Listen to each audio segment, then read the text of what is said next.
आपण practice set 40 मधलं दुसरं गणित बघूया. Jethalal took a housing loan of 2,50,000 rupees from a bank at 10 PCPA for 5 years. What is the yearly interest he must pay and the total amount he returns to the bank? याच्यामध्ये दोन प्रश्न विचारलेत बघा. आता जेठालालनी housing loan म्हणजे गृहकर्ज घेतलेलं आहे, ते घेतले 2,50,000 घेतले. हां, आणि ते 10% व्याजानं घेतलेलं आहे. किती वर्षासाठी घेतले? 5 वर्षासाठी. पण पहिला प्रश्न त्यांनी विचारलाय व्हॉट इज इयरली इंटरेस्ट. मग त्याने वर्षाला किती व्याज भरलं आणि टोटल अमाऊंट त्यानं किती बँकेला परत केली, असं हे गणित आहे.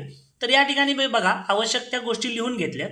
बघा जेठालालनं 2,50,000 रुपये काय घेतलेलं आहे, कर्ज घेतलेलं आहे, त्याला आपण मुद्दल म्हणतो, पी म्हणतो, प्रिन्सिपल.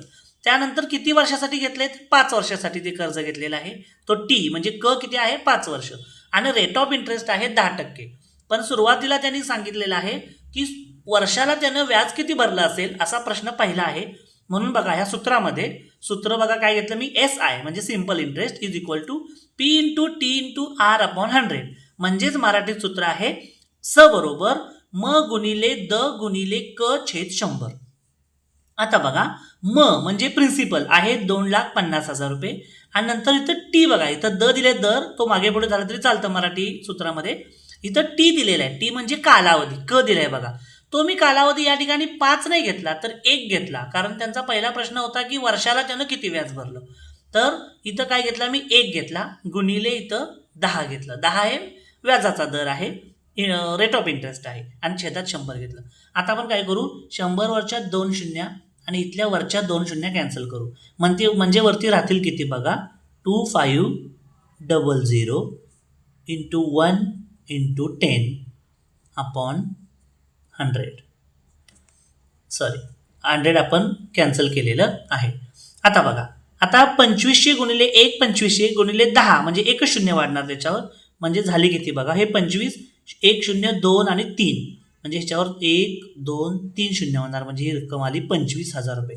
म्हणजे जेठालालने वर्षाला 25,000 रुपये व्याज मोजलेलं आहे. 25,000 रुपये व्याज हे झालं एका वर्षाचं व्याज. असा त्यानं किती वर्षाचं लोन घेतलेलं आहे? 5 वर्षाचं. तर 5 वर्षाचं व्याज किती होईल बघा. मग या 25,000ला आपण कितीनं गुणूया? 5 गुणूया. 25 5 1,600, 125, त्याच्यावर 3 शून्य, 1 2 3 एवढी रक्कम त्यानं आतापर्यंत 5 वर्षाचं व्याज दिलेलं आहे. आता रक्कम टोटल बँकेकडे किती त्याची सुपूर्द झाली किंवा गेली, तर त्याच्यासाठी आपण काढायची रास. त्याच्यासाठी आपण काढणार रास, ज्याला मराठीत आपण अमाऊंट म्हणतो. या अमाऊंटमध्ये 2 रकमा असतात. एक असतो पी, ज्याला आपण काय म्हणतो, मुद्दल म्हणतो, आणि दुसरा असतो म्हणजे आय म्हणजे सिम्पल इंटरेस्ट. याच्यामध्ये पी तुम्हाला माहिती आहे किती आहे पी, तर पी एकूण आहे त्याची 2,50,000 रुपये. म्हणजे ही पी म्हणजे त्यानं घेतलेलं कर्ज आहे, ते आहे 2,50,000 रुपये. आणि आय आता किती आला? 1,25,000 रुपये. 1,25,000 रुपये. यांची काय करूया आपण, बेरीज करूया. 2,50,000, 1,25,000, 2 1 3 लाख, आणि 50 आणि 25 75,000, 1 2 3. म्हणजे आतापर्यंत बँकेला त्यानं किती रुपये दिले? 3,75,000 रुपये त्यानं बँकेला दिले. बघा इथे पहिला प्रश्न, what is the yearly interest he must pay. त्यानं वर्षाला किती रुपये मोजले? 25,000 रुपये व्याज मोजले. आणि दुसरा प्रश्न आहे टोटल अमाऊंट ही रिटर्न्स टू द बँक. बँकेला त्यानं दिलेली टोटल अमाऊंट किती आहे? तर 3,75,000 रुपये.